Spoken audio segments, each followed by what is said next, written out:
Madhugiri police ಠಾಣೆಯಲ್ಲಿ ದೂರು ಸ್ವೀಕರಿಸುತ್ತಿಲ್ಲ ಎಂದು ಡಿವೈಎಸ್ಪಿಗೆ ದೂರು ನೀಡಿದ ಮಂಜುನಾಥ್ ಕುಟುಂಬ. ಮಧುಗಿರಿ ತಾಲೂಕಿನ ಕಸಬಾ ಹೋಬಳಿ ದೊಡ್ಡ ವೀರಗೊಂಡನಹಳ್ಳಿ ಗ್ರಾಮ ಪಂಚಾಯಿತಿ ವ್ಯಾಪ್ತಿಯ ರಂಗನಾಯಕನಕೊಪ್ಪ ಗ್ರಾಮದ ನಿವಾಸಿ ಬೋವಿ ಜನಾಂಗದ ಮಂಜುನಾಥ್ ಕುಟುಂಬ ಮಧುಗಿರಿ ಪೊಲೀಸ್ ಠಾಣೆಯಲ್ಲಿ ದೂರು ಸ್ವೀಕರಿಸುತ್ತಿಲ್ಲ ಎಂದು ಡಿವೈಎಸ್ಪಿಗೆ ದೂರು ನೀಡಿ ಗಂಭೀರ ಆರೋಪ ಮಾಡಿದ್ದಾರೆ. ಏನಿದು ಆರೋಪ ಅಂತೀರಾ? ಮಧುಗಿರಿ ತಾಲೂಕಿನ ಕಸಬಾ ಹೋಬಳಿ ದೊಡ್ಡವರೇಗೌಡನಹಳ್ಳಿ ಹತ್ತಿರ ಹೊಸಳ್ಳಿ ಗ್ರಾಮದ ಸರ್ವೆ ನಂಬರ್ 7ರಲ್ಲಿ ಬಂಡೆ ಹೊಡೆಯುವ ಸಮಯದಲ್ಲಿ ಡೈನಮೋ ಬ್ಲಾಸ್ಟ್ ಆದ ಪ್ರಕರಣಕ್ಕೆ ಸಂಬಂಧಿಸಿದಂತೆ ಈ ವರದಿಯಾಗಿದೆ. ಬಂಡೆ ಬ್ಲಾಸ್ಟ್ ಆದ ಸಮಯಕ್ಕೆ ಗಾಯಗೊಂಡ ಮಂಜುನಾಥ್ ಚೇತರಿಸಿಕೊಂಡು ಗಂಭೀರ ಆರೋಪ ಮಾಡಿದ್ದಾರೆ. ಬೋವಿ ಜನಾಂಗಕ್ಕೆ ಸೇರಿದ ನಾವು ನಮ್ಮ ಊರು ಆರನ್ರೊಪ್ಪ ಹೊಸಹಳ್ಳಿ ಗ್ರಾಮದ ಕೋಟಪ್ಪ ಎಂಬುವರು ನನ್ನನ್ನು ಬಲವಂತವಾಗಿ ಕೆಲಸಕ್ಕೆ ಕರೆದರು. ನಾನು ಬರಲ್ಲ ಎಂದು ಹೇಳಿದ ಮೇಲೆ ಅವಾಚ್ಯ ಶಬ್ದಗಳಿಂದ ಬೆದರಿಕೆ ಹಾಕಿ ಕರೆದುಕೊಂಡು ಹೋದರು. ಬಂಡೆ ಕೆಲಸ ಮಾಡುವಾಗ ಡೈನಮೈಟ್ ಇಟ್ಟಿದ್ದರು.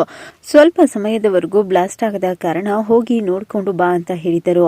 ಆದರೆ ತದನಂತರ ನಾನು ಹೋಗಿ ನೋಡುವಾಗ ಅದು ಬ್ಲಾಸ್ಟ್ ಆಗಿತ್ತು. ನನ್ನ ಹೊಟ್ಟೆಗೆ ತುಂಬಾ ಪೆಟ್ಟಾಗಿ ಖಾಸಗಿ ಆಸ್ಪತ್ರೆಯಲ್ಲಿ ಚಿಕಿತ್ಸೆ ಪಡೆದು ನಾನು ಚೇತರಿಸಿಕೊಂಡಾಗ ಮಧುಗಿರಿ ಪೊಲೀಸ್ ಸ್ಟೇಷನ್ನಲ್ಲಿ ದೂರು ನೀಡಲು ಹೋದಾಗ ದೂರು ಸ್ವೀಕರಿಸುತ್ತಿಲ್ಲ, ಏನು ಪ್ರತಿಕ್ರಿಯೆ ಮಾಡುತ್ತಿಲ್ಲ, ನನಗೆ ನ್ಯಾಯ ಸಿಕ್ಕಿಲ್ಲ ಎಂದು ಮಧುಗಿರಿ ಉಪವಿಭಾಗಕ್ಕೆ ಸೇರಿದ ಡಿವೈಎಸ್ಪಿ ಅವರಿಗೆ ದೂರು ನೀಡಿದ್ದೇವೆ. ನಮಗೆ ನ್ಯಾಯ ದೊರಕಿಸಿಕೊಡಿ ಎಂದು ಕೇಳಿಕೊಂಡಿದ್ದೇವೆ. ಅವರ ಮೇಲೆ ನಂಬಿಕೆ ಇದೆ ಎಂದು ಹೇಳಿದರು. ನನ್ನ ಹೆಸರು ಮಂಜುನಾಥ್ ಅಂತ, ಬೋವಿ ಜನಾಂಗದವರು. ನಾವು ನಮ್ಮದು ಆರನ್ರಪ್ಪ.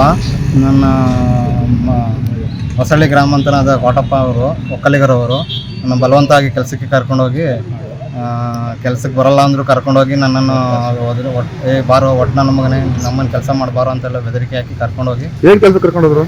ಬಂಡೆ ಕಲ್ಲು ಕೆಲಸಕ್ಕೆ ಕರೆದುಕೊಂಡು ಹೋಗಿ ಬಂಡೆ ಮೇಲೆ ಕೆಲಸ ಮಾಡುವಾಗ ಈ ಥರ ಡೈನಮಿಕ್ನೆಲ್ಲ ಇಕ್ಕಿ ಬ್ಲಾಸ್ಟ್ ಆಗಲ್ಲ ಅಂದಿರೋದಕ್ಕೆ ರೇ ಇವಾಗ ತಿಕ್ಕ ಮುಚ್ಕೊಂಡು ನೋಡೋಗಲ್ಲ ಈ ಬೋಳಿ ಮಗನೇ ಅಂತೆಲ್ಲ ಬೈದು ನನ್ನನ್ನು ಬೆದರಿಸಿ ಆ ಥರ ಆಗಿ ನನಗೆ ಹೊಟ್ಟೆಗೆ ನೋವು ಏಟಾಗಿದ್ದರಿಂದ ನನ್ನನ್ನು ಹಾಸ್ಪಿಟಲ್ಗೆ ಕರೆದುಕೊಂಡು ಹೋದಾದ ಅಲ್ಲಿ ಪೊಲೀಸ್ ಸ್ಟೇಷನ್ಗೆ ಕಂಪ್ಲೇಂಟ್ ದೂರನ್ನು ಕೊಟ್ಟಿದ್ದಾಗ ದೂರು ಸ್ವೀಕರಿಸಲಿಲ್ಲ ಪೊಲೀಸರು. ದೂರು ತೊಗೊಳ್ಲಿಲ್ಲ. ಅವರು ತಗೊಂಡು ಸಲ್ಲಿಸಿ ಏನನ್ನೂ ಪ್ರತಿಕ್ರಿಯೆ ಮಾಡುತ್ತಿಲ್ಲ. ಅವರು ನನಗೆ ನ್ಯಾಯ ಅಲ್ಲೂ ಸಿಗ್ತಲ್ಲ, ಅದಕ್ಕೆ ಇಲ್ಲಿ DSP ಆಫೀಸ್ಗೆ ಬಂದಿದ್ದೀನಿ. ನನಗೆ ನ್ಯಾಯ ಕೊಡುತ್ತಾರೆ ಅಂತ ನಂಬಿಕೆಯಿಂದ ಇಲ್ಲಿ ಬಂದಿದ್ದೇನೆ. ಆದ್ದರಿಂದ ನಮಗೆ ನ್ಯಾಯ ಕೊಡಿಸಿ ಅಂತ ಮನವಿ ಮಾಡಿಕೊಳ್ಳುತ್ತಿದ್ದೆ. ಕೊಡಕ್ಕೆ ಹೋದ್ರೆ ತಗೊಂಡಿಲ್ಲ, ಆಚೆ ಕೊಂಡಿಸಿದ್ರು. ಎಲ್ಲಿ? ಮಧುಗಿರಿ ಸ್ಟೇಷನ್ ಹೊರಗಾರೆ. ಏನು ಸಮಸ್ಯೆ ಆಗಿತ್ತು ಅಂತ ಹೋಗಿದ್ರಿ? ಅದೇ ನಮ್ಮ ಯಜಮಾನ್ರಿಗೆ ಈ ಥರ ಬಂಡೆ ಕೆಲಸ ಮಾಡಿ ಬ್ಲಾಸ್ಟ್ ಆಗಿತ್ತು, ಅದಕ್ಕೆ ಕಂಪ್ಲೇಂಟ್ ಕೊಡಕ್ಕೆ ಹೋದ್ರೆ ತಗೊಂಡಿಲ್ಲ, ಅವರು ಆಚೆ ಕೊಂಡಿಸಿದ್ರು.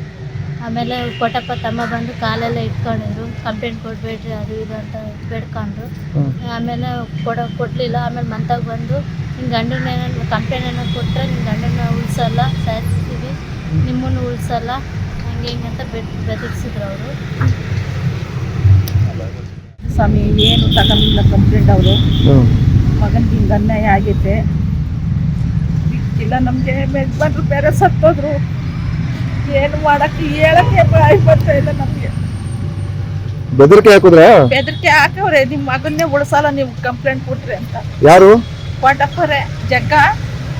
ಜಗ್ಗನು ದಾಸಪ್ಪ ಇಲ್ಲ ತಿಪ್ಪಣ್ಣ ಅನ್ನನು ಕಂಪ್ಲೇಂಟ್ ಕೊಟ್ರಿ ನೀವು, ನಾವು ನಿಮ್ಮ ಮಗನ್ನೇ ಉಳಿಸಲ್ಲ, ನಾವು ಆಸ್ಪತ್ರೆ ಬಿಲ್ಲೇ ಕಟ್ಟಲ್ಲ, ತೋರಿಸೋದೇ ಇಲ್ಲ ಅಂತ ಹಂಗೆಲ್ಲ ಎದುರಿಸಿ ನಮ್ಮನ್ನು ಕಂಪ್ಲೇಂಟ್ ತಗೊಂಡಂಗೆ ಮಾಡೋರು ಸರ್.